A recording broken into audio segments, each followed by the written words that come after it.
यदा यदा हि धर्मस्य ग्लानिर्भवति भारत अभ्युत्थानम् अधर्मस्य तदात्मानं सृजाम्यहम् परित्राणाय साधूनां विनाशाय च दुष्कृताम् धर्म संस्थापनार्थाय संभवामि युगे युगे।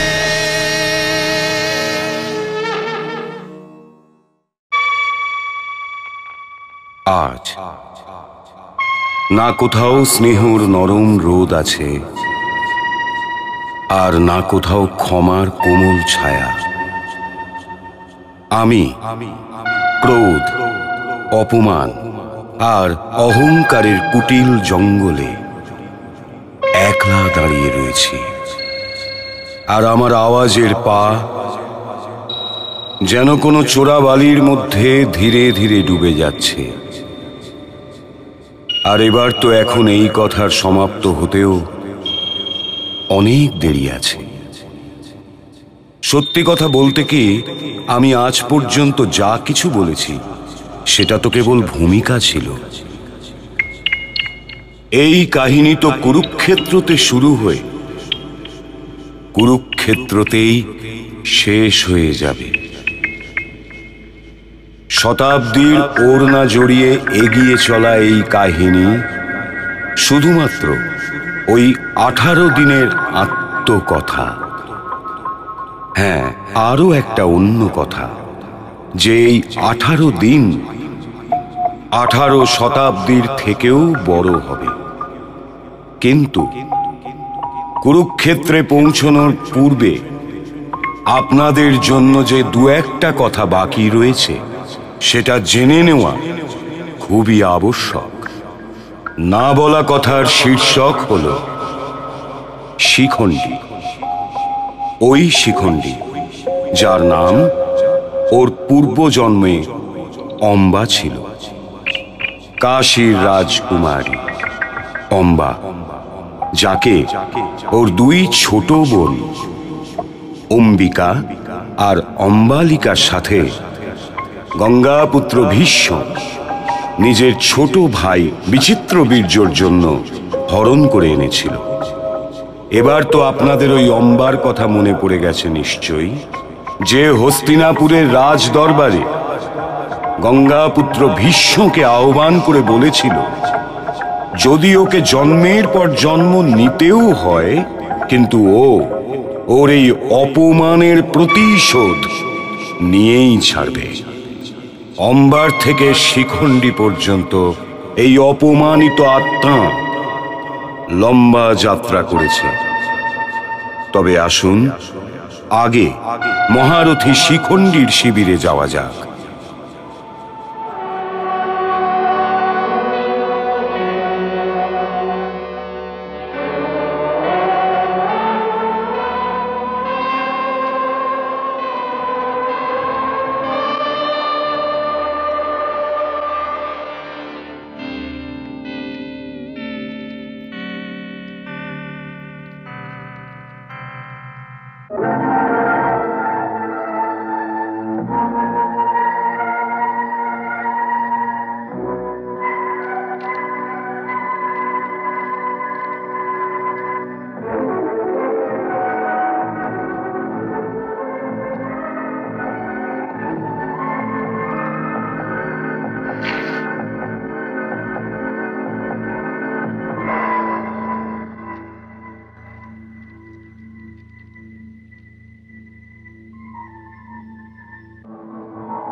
ভ্রাতাশ্রী,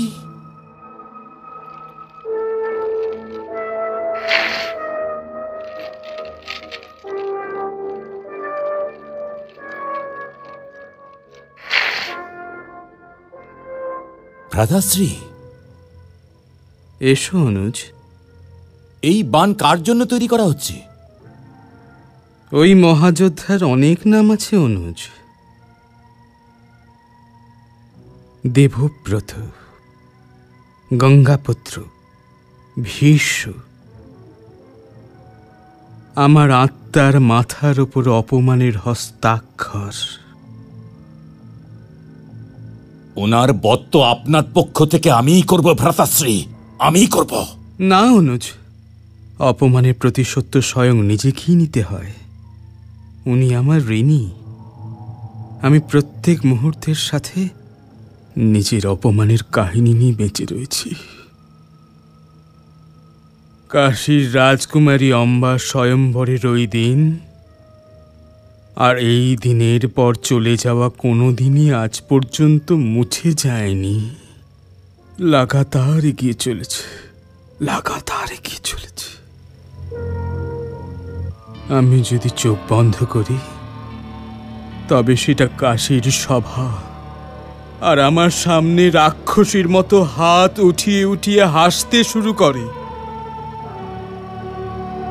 আর আমার বুকের উপরই আমার অপমানের এক ভয়ঙ্কর নৃত্য শুরু করে। সমস্ত রাজসভা বীর আর মহারথীর দ্বারা পূর্ণ ছিল, শুধু এক ব্যক্তির আসার জন্য সকলের মুখের হাসি হারিয়ে গিয়েছিল। গঙ্গাপুত্র ভীষ্ম উপস্থিত হচ্ছেন। মনে হচ্ছে ভীষ্মের প্রতিজ্ঞা রাজকুমারীদের রূপের সাগরে ডুবে গেছে। প্রতিজ্ঞাও কাচের মতো ঠুনকো ছিল। সাবধান! এই স্বয়ংবরে আমি হস্তিনাপুরের নরেশ মহারাজ বিচিত্রবীর্যের প্রতিনিধিত্ব করছি মাত্র। কাশী রাজকুমারীদের যুগ যুগ ধরে কুরুবংশীদের সাথে বিবাহের যে রীতি চলে আসছে, আজও তাই হবে। আমি এই তিনজন রাজকুমারীকে আমার ছোট ভাই বিচিত্রবীর্যের রানী করার জন্য নিয়ে যাচ্ছি। রাজকুমারীদের জন্য স্বয়ম্বর সভা করে আপনি হস্তিনাপুরে যে অপমান করেছেন, আমি তার জন্য আপনাকে ক্ষমা করে দিচ্ছি। কিন্তু রাজকুমারীদের নিজের বর মনোনীত করার অধিকার আছে ভীষ্ম। এই রাজকুমারীদের এই অধিকার নেই শাল্যরাজ।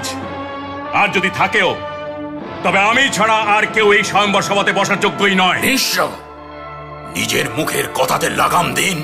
আমি কেবল ঘোড়াদেরই লাগাম লাগাই।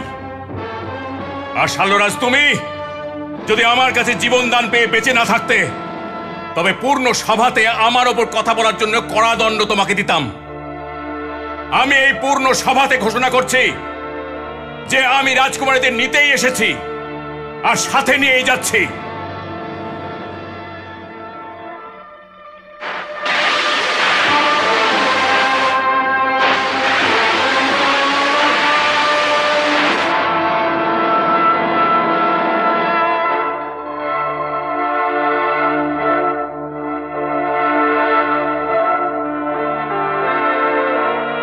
কেউ কি আছে যে ভীষ্মকে রুখতে পারে? কেউ কি আটকাতে চায় ভীষ্মকে?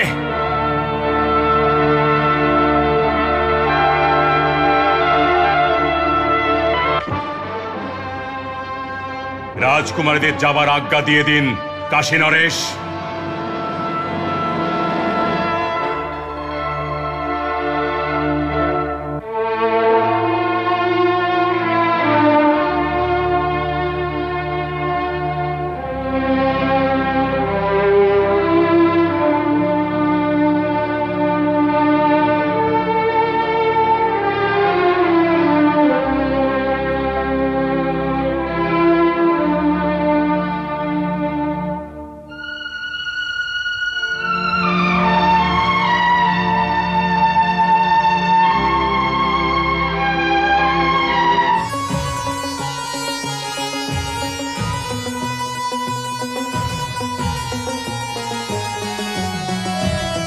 ভীষ্ম,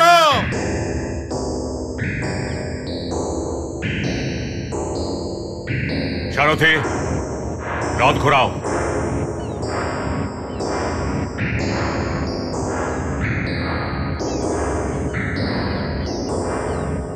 শাল্যরাজ।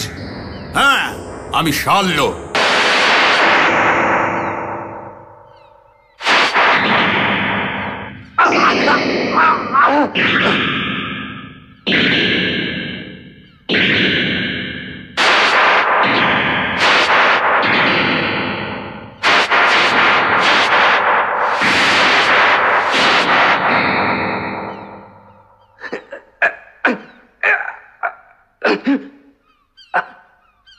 আমার কাছে তীরের কোনো অভাব নেই শাল্যরাজ, কিন্তু দান দেওয়া জীবন আমি ফিরিয়ে নিতে চাই না। এই জন্যই আরো একবার ক্ষমা করে দিচ্ছি। সারথি, হস্তিনাপুর চলো।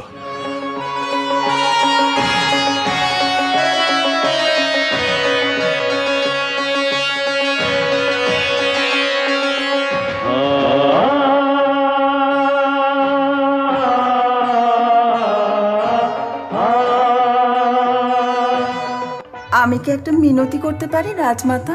শুধু মাতা বলো হাম্বা। কিন্তু আমার মিনতি তো রাজমাতার কাছে। অনুমতি দিলাম। পরমবীর গঙ্গাপুত্র ভীষ্মের আসার আগেই আমি মনে মনে শাল্য নরেশকে আমার স্বামী মেনে নিয়েছিলাম রাজমাতা। তবে তুমি আমাকে এই কথা আগে বলনি কেন রাজকুমারী? ভয় গঙ্গাপুত্র, আপনার ভয়।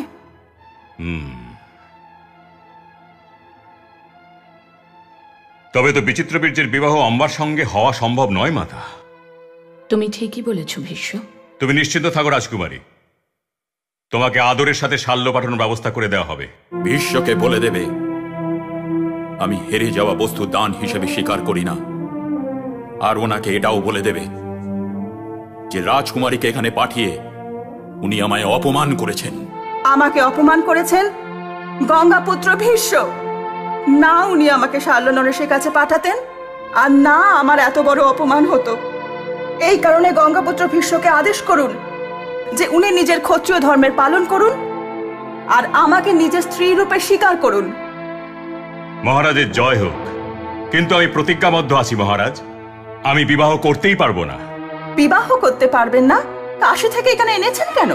আমি তো কাশী দরবারই ঘোষণা করেছিলাম যে আমি কেবল হস্তিনাপুরের প্রতিনিধিত্ব করতে এসেছি মাত্র। আমার হরণ এমন সময় করা হয়েছিল মহারাজ যখন আমার হাতে বরমালা ছিল। আমার বোনেরা আপনাকে স্বীকার করেছে, কিন্তু আমি আপনাকে স্বীকার করব না। এখন আমি এই বরমালা গঙ্গাপুত্র ভীষ্মের গলায় পরিয়ে দিতে চাই। এটা সম্ভব হবে না দেবী। কেন সম্ভব হবে না? কারণ আমি ব্রহ্মচারী থাকার প্রতিজ্ঞা করেছি। আহত নাগিনী, আহত বাঘিনী আর অপমানিত স্ত্রীর থেকে ভয় পেতে শিখুন গঙ্গাপুত্র। আপনি অঙ্গীকারবদ্ধ, এই জন্যে আমার অপমানের মাথায় সম্মানের মোহর লাগানো যাবে না। তবে আজ এই কুরু রাজ দরবারে হস্তিনাপুর নরেশকে সাক্ষী মেনে নিয়ে আমিও অঙ্গীকারবদ্ধ হলাম। গঙ্গাপুত্র ভীষ্ম, আমি আপনাকে আমার অপমানের জন্য কখনো ক্ষমা করব না। তার জন্য জন্মের পর জন্ম অপেক্ষা করতে হোক না কেন। আপনার মৃত্যুর কারণ হয়ে আমি নিজের এই অপমানের বদলা অবশ্যই নেব।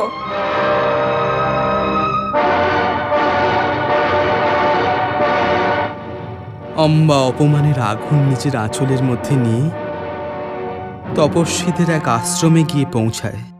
তপস্বীরা ওর কথা শোনবার পর ওকে বলে যে স্ত্রীর কেবল দুটো আশ্রয় থাকে, পতি কিংবা পিতা। অম্বা বলে যে প্রশ্ন আশ্রয়ের নয়, প্রশ্ন হলো অপমানের আর তার বদলা নেবার। অম্বা আশ্রয়ের খোঁজে ছিল না, ও তো প্রতিশোধের পথের যাত্রী ছিল। আমরা বড়ই বিচিত্র সমাজে বেঁচে রয়েছি অনুজ। নারীর মান অপমানের উপরেও পুরুষদেরই অধিকার আছে। না তাদের নিজেদের ব্যক্তিগত মান আছে, না অপমান। কিন্তু অম্বার জন্য এটা গ্রহণযোগ্য ছিল না। অপমান তোর হয়েই গিয়েছিল, তবে তার প্রতিশোধের উপরেও ওরই অধিকার ছিল। তখনও তপস্বীদের বলে, হে মুনিগণ, আমি তো এখন কাশীতে ফিরে যেতে পারবো না। ওখানে আমাকে সকল সখীদের তিরস্কার সহ্য করতে হবে। আমি শাল্যর কাছেও যেতে পারবো না, কারণ উনি আমাকে প্রথমেই অস্বীকার করে ফিরিয়ে দিয়েছেন। আমার জন্য তো কেবল একটাই পথ খোলা রয়ে গেছে, আর ওই পথ হলো তপস্যা করবার। রাজকন্যা, তপস্যার পথ সহজ হয় না। আমি সেটা জানি, কিন্তু যখন কোনো পথ খোলাই নেই, তখন ওই পথের উপর চলতেই হবে যেটা খোলা রয়েছে, সে পথ যতই কঠিন হোক না কেন। হে মুনিবর, তপস্যার পথ অপমান সহ্য করবার পথের থেকে অধিক কঠিন তো হতে পারে না। কিন্তু পুত্রী, সেটা তো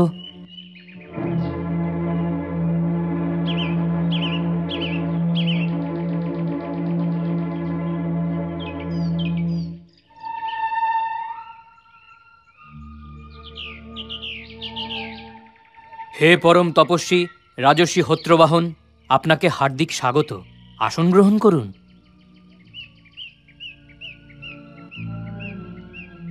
মুনিগণদের দেখে চিন্তিত মনে হচ্ছে। সমস্যা খুবই গুরুতর। ইনি হচ্ছেন কাশীর রাজকুমারী অম্বা।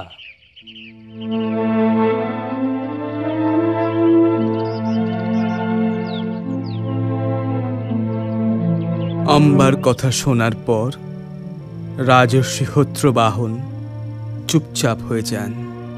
তারপর বলেন, হে পুত্রী, আমি তোমার জন্মের পূর্বে তপবনে চলে গিয়েছিলাম, এই জন্য তুমি আমাকে জানোই না। আমি তোমার দাদু হই।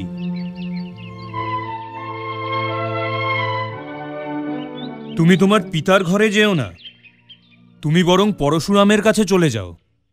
উনিই তোমার শোক আর সন্তাপের উপায় করতে পারবেন। ওনাকে কোথায় পাবো ঋষিবর? মহেন্দ্র পর্বতে চলে যাও পুত্রী, উনি আমার বাল্যবন্ধু আর সহপাঠী ছিলেন।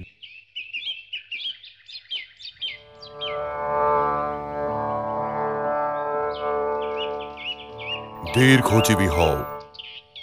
আসন গ্রহণ করুন ঋষিবর।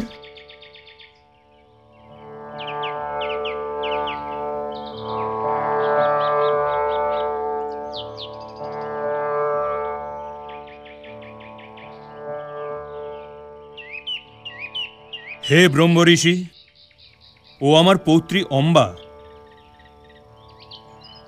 আমি ওকে আপনার কাছেই পাঠাচ্ছিলাম যে ওর দুঃখের উপায় যদি কারো কাছে থেকে থাকে তবে সেটা আপনিই। দীর্ঘজীবী হও। কি সমস্যা আছে পুত্রী? গঙ্গাপুত্র ভীষ্ম ওকে অপমানিত করেছে, ওকে হরণ করেছে, তারপরে ওকে স্বীকার করতে অস্বীকারও করেছে ঋষিবর। যদি এটাই করে থাকে তবে ভীষ্মকে ওকে গ্রহণ করতেই হবে, কারণ এটাই হলো হরণের মর্যাদা।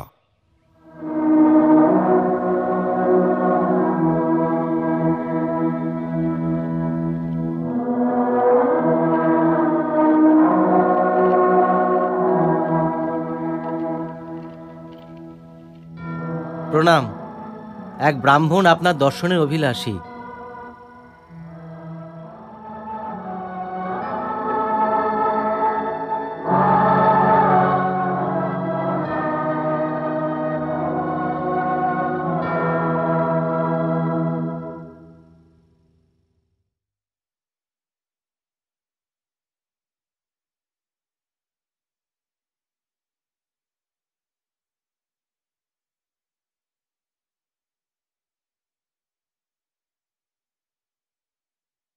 প্রণাম। দীর্ঘজীবী হও। আসন গ্রহণ করুন। আমি মহারিষি পরশুরামের সংবাদ নিয়ে এসেছি। গুরু পরশুরামের?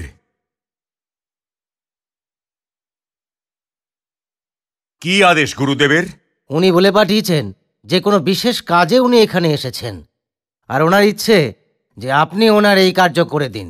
গুরুর ইচ্ছা আমার কাছে আদেশ, কার্যটা কি সেটা তো উনি নিজেই বলবেন।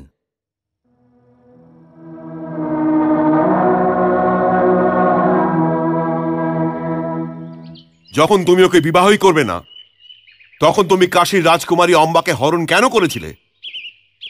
আর যখন হরণ করেই ছিলে, তখন ওর কোন অপরাধের কারণে ওকে তুমি ত্যাগ করেছিলে? এর পরিণাম এটাই হয়েছে যে ও একলা আর অসহায় হয়ে পড়েছে। আর ঠিক এই কারণে শাল্য নরেশ ওকে অস্বীকার করেছে। অতএব অগ্নিকে সাক্ষী রেখে তুমি ওকে গ্রহণ করো আর নিজের ক্ষত্রিয় ধর্মের পালন করো। গুরুদেব, এখন তো আমি ওকে নিজের ভাইয়ের সাথেও বিবাহ দিতে পারবো না, কারণ স্বয়ং অম্বা আমাকে বলেছে যে ও শাল্যরাজের হয়ে গিয়েছিল, আর আমি ওকে সম্মানের সঙ্গে শাল্যরাজ্যে পাঠিয়ে নিজের ক্ষত্রিয় ধর্ম পালন করেছি। হে গঙ্গাপুত্র দেবব্রত, যদি তুমি আমার আজ্ঞার পালন না করো তবে আমার সাথে যুদ্ধ করতে হবে। আমি আপনাকে বোঝানোর চেষ্টা করে শিষ্যের মর্যাদা লঙ্ঘন করতে চাই না। না গঙ্গাপুত্র, তুমি এই মর্যাদা লঙ্ঘন করেই দেখে নাও। হে গুরুদেব, আপনি আমার গুরু, আপনি নিজের শিষ্যর সাথে কেন যুদ্ধ করতে চাইছেন? শিষ্যকে তার অসভ্যতার জন্য ঘোর দণ্ড দেওয়া গুরুর পরম কর্তব্য দেবব্রত। আমি আবারও বলছি, অম্বাকে গ্রহণ করে নাও। হে ব্রহ্মর্ষি, এটা তো সম্ভবই নয়। আর যখন আপনি যুদ্ধের আদেশ দিয়েই দিয়েছেন, তবে আপনার এই শিষ্য সেই আজ্ঞার পালন অবশ্যই করবে। আমি জানি যে আপনি একলাই এই পৃথিবীর সমস্ত ক্ষত্রিয়কে পরাজিত করেছেন, কিন্তু হে গুরুশ্রেষ্ঠ, এটাও আপনি জানেন যে ওই ক্ষত্রিয়দের মধ্যে আপনার এই শিষ্যর মতন এমন কোনো ক্ষত্রিয় ছিল না যারা আপনার যুদ্ধের অহংকারকে নষ্ট করতে পারে। এই দেবব্রতর উদয় তো এখন হয়েছে।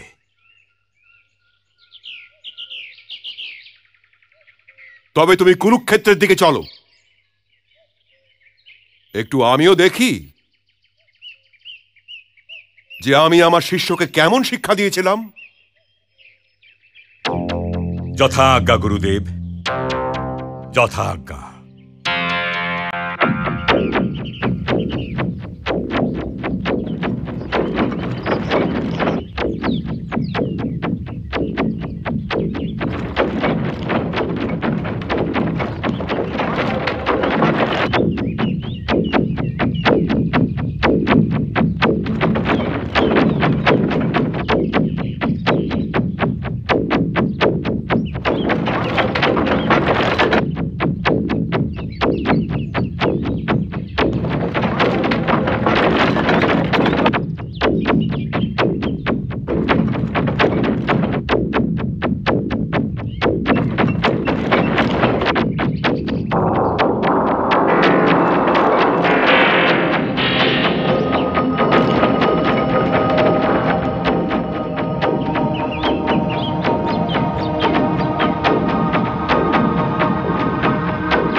হে গুরুশ্রেষ্ঠ, আপনি ভূমির ওপর দাঁড়িয়ে রয়েছেন, আমি রথের ওপর দাঁড়িয়ে আপনার সাথে যুদ্ধ করতে পারবো না।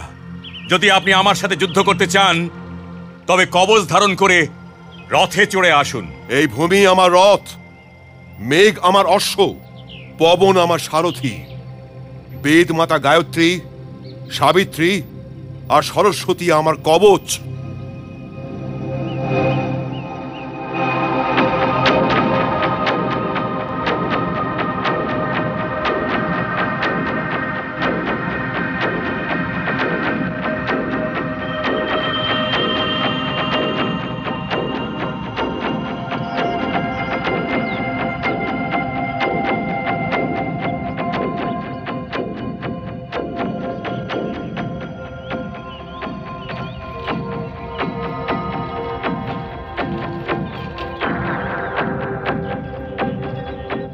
হে গুরুশ্রেষ্ঠ, আমাকে আপনার সাথে যুদ্ধ করার আজ্ঞা দিন। আর এই আশীর্বাদ করুন যেন বিজয়ী হই। হে কুরুশ্রেষ্ঠ, আমি তোমার নম্রতায় অতি প্রসন্ন হয়েছি। সফলতা চায় এমন পুরুষের এমনটাই করা উচিত। নিজের থেকে বড়দের সাথে যুদ্ধ করতে যাওয়া মানুষের এটাই ধর্ম। যদি তুমি এই প্রকার না করতে তবে আমি তোমাকে শাপ দিতাম। যাও আর এমন যুদ্ধ করো যাতে তোমার গুরু লজ্জিত না হয়।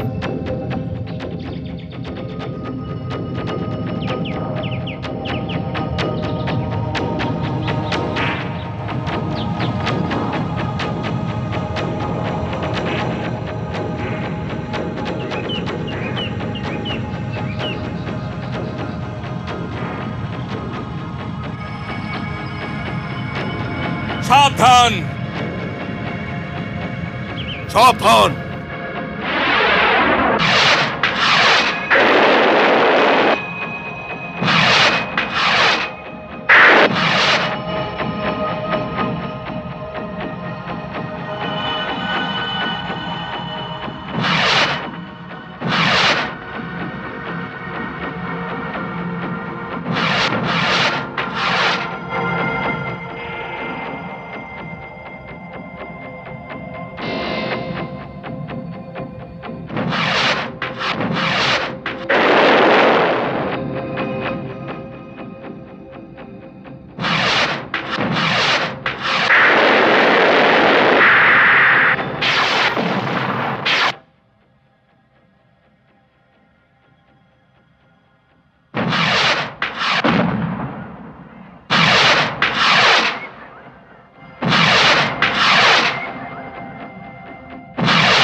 ঋষিবর, এটা তো পাশুপত অস্ত্র। এই অস্ত্র কেমন অস্ত্র?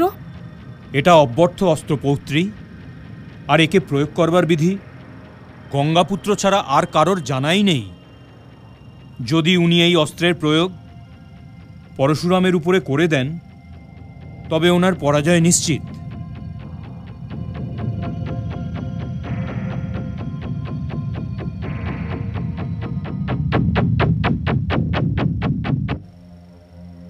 থেমে যাও। হে কুরুনন্দন, হে ভরতশ্রেষ্ঠ, এর প্রয়োগ করো না। এর প্রয়োগে তোমার গুরুদেবের অপমান হবে। একে প্রয়োগ করো না।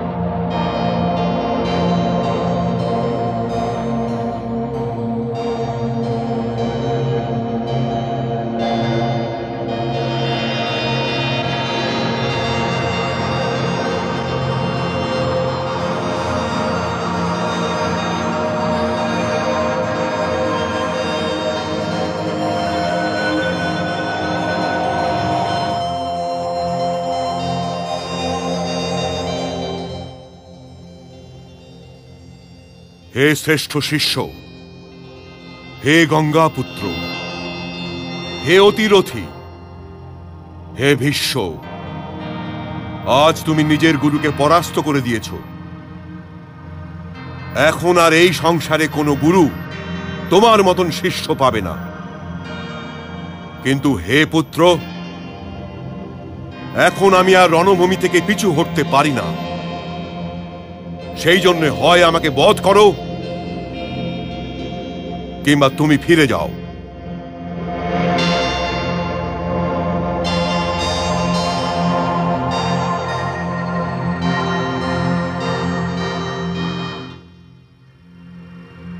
হে গুরুশ্রেষ্ঠ, আমি যুদ্ধ আপনার আজ্ঞা পালনের জন্য করছিলাম,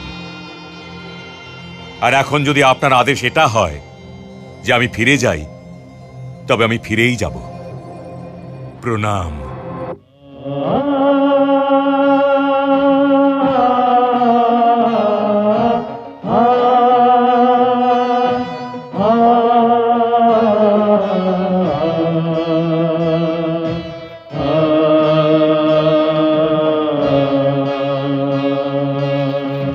সারথি, চলো।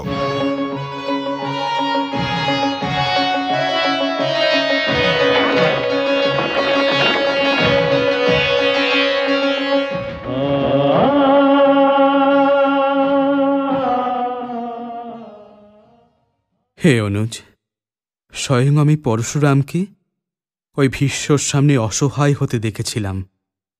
তখন আমি সিদ্ধান্ত নিয়েছিলাম যে যা কিছু করতে হবে সেটা স্বয়ং আমাকেই করতে হবে। আমি ঘোর তপস্যা করেছি। পরিণাম এটা হয়েছে, আমার অর্ধেক শরীর অম্বা নদী হয়ে গেছে, আর অর্ধেক শরীর মৎস্য দেশের কন্যা হয়ে উৎপন্ন হয়েছে। কিন্তু এটা তো আমার লক্ষ্য ছিল না।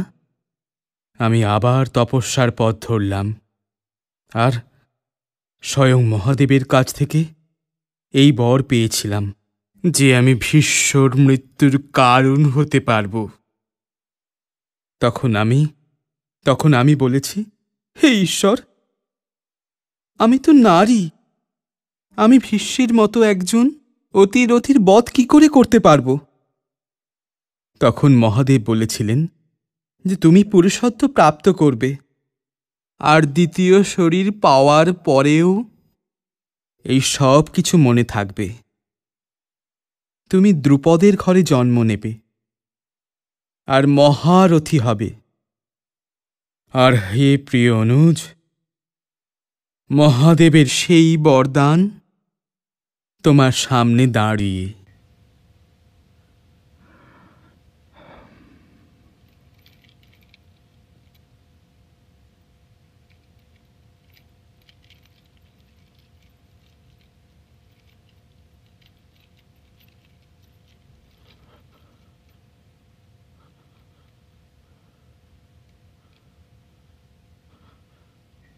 ভ্রাতাশ্রী, প্রণাম।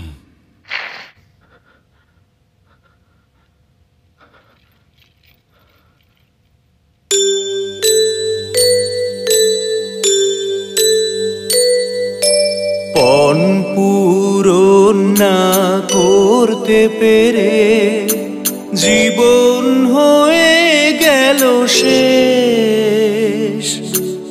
অম্বা আবার জন্ম নিল, ধরে নতুন বেশ, ধরে সে নতুন বেশ।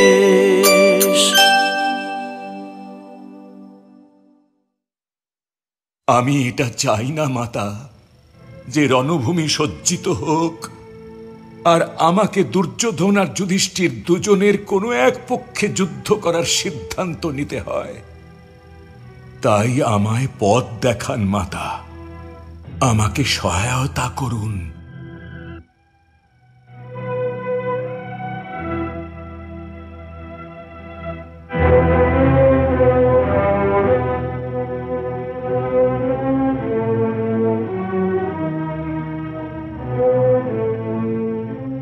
প্রণাম মাতা।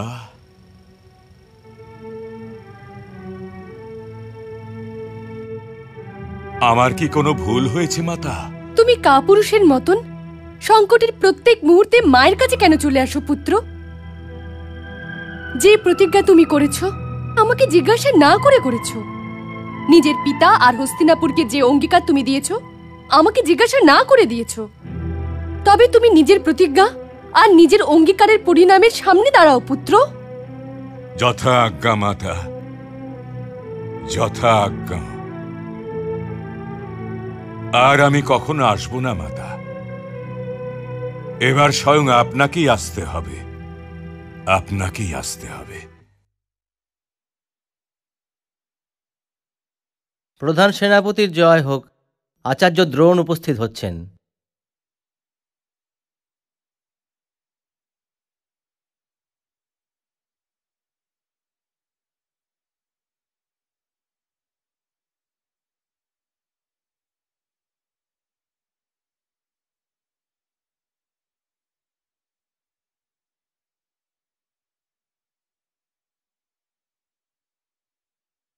প্রণাম আচার্য।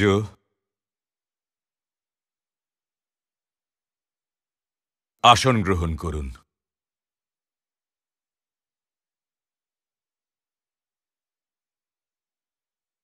মনে হচ্ছে আপনারও নিদ্রা আসছে না। এটা তো ওই রাত গঙ্গাপুত্র, যে রাতে হস্তিনাপুরের কোনো শুভাকাঙ্ক্ষীদের ঘুম আসতেই পারে না। যখনই একটু চোখ লেগে আসছে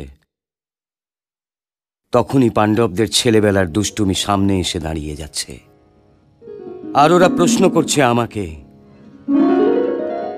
গুরুদেব আপনি কি আমাদের সাথে যুদ্ধ করবেন? আর এই স্বপ্ন থেকে পালিয়ে কোথাও যাওয়া সম্ভব নয়। ছোট অর্জুন দৌড়ে দৌড়ে এসে আমার কোলের ওপর বসে পড়তো আচার্য। দাদশ্রী দাদশ্রী দাদশ্রী, আমাকে ভীম দাদার থেকে বাঁচান, আমি ওর ভাগের ক্ষীর খেয়ে নিয়েছি। আমি ওকে বলতাম, আরে বৎস, আমি তোর তাঁত হই না, আমি তো তোর তাঁতেরও তাঁত হই। সেই ছোট্ট অর্জুন কত বড় হয়ে গেছে আচার্য, কত বড়। আমার বৃদ্ধ ছাতি ওর বানকে এখন ওইভাবেই স্বাগত জানাবে, যেমন ধুলোতে খেলার সময় ওর ছেলেবেলাকে স্বাগত জানাতাম। যার বান বুকে নিয়ে আমার বয়সের ভাগ্য খুলে যাবে আচার্য, খুলে যাবে।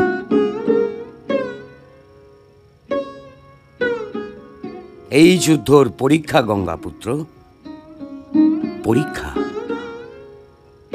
ওর বানের দ্বারা লাগা আঘাতের গভীরতাই এটা আমাকে বলে দেবে যে আমি যে ওদের শিক্ষা দেবার চেষ্টা করেছি তাতে আমি কতটা সফল হয়েছি।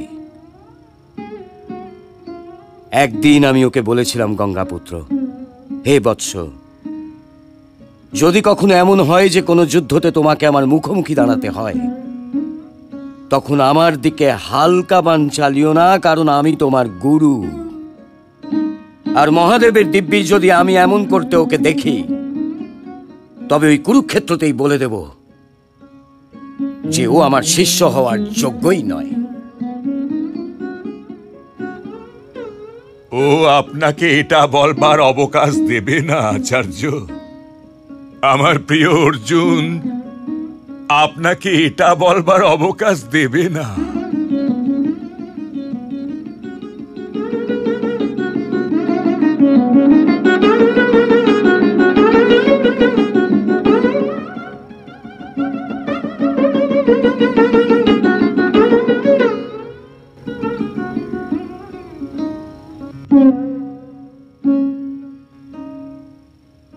পাঞ্চালী,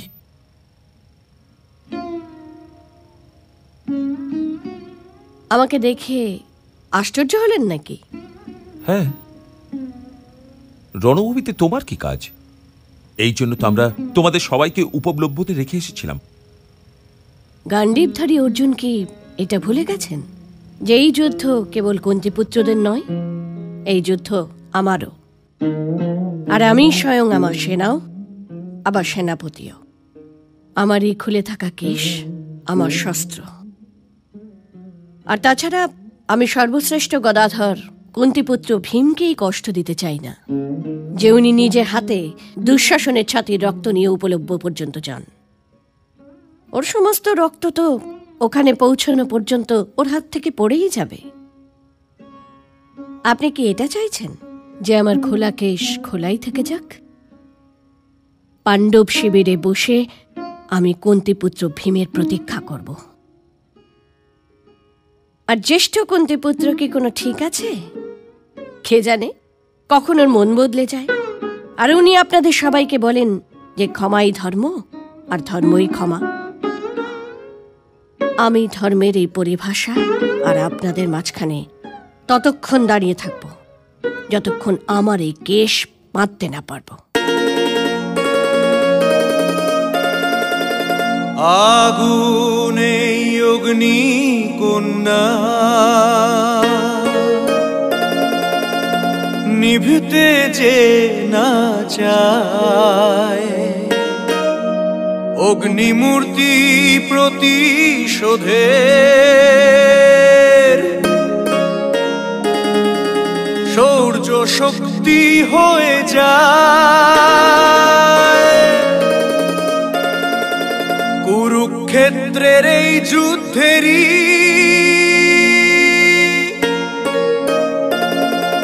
পাঞ্চালী যে আধার,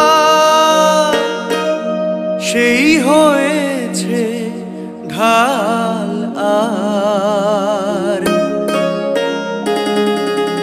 সেই হয়েছে তলোয়ার।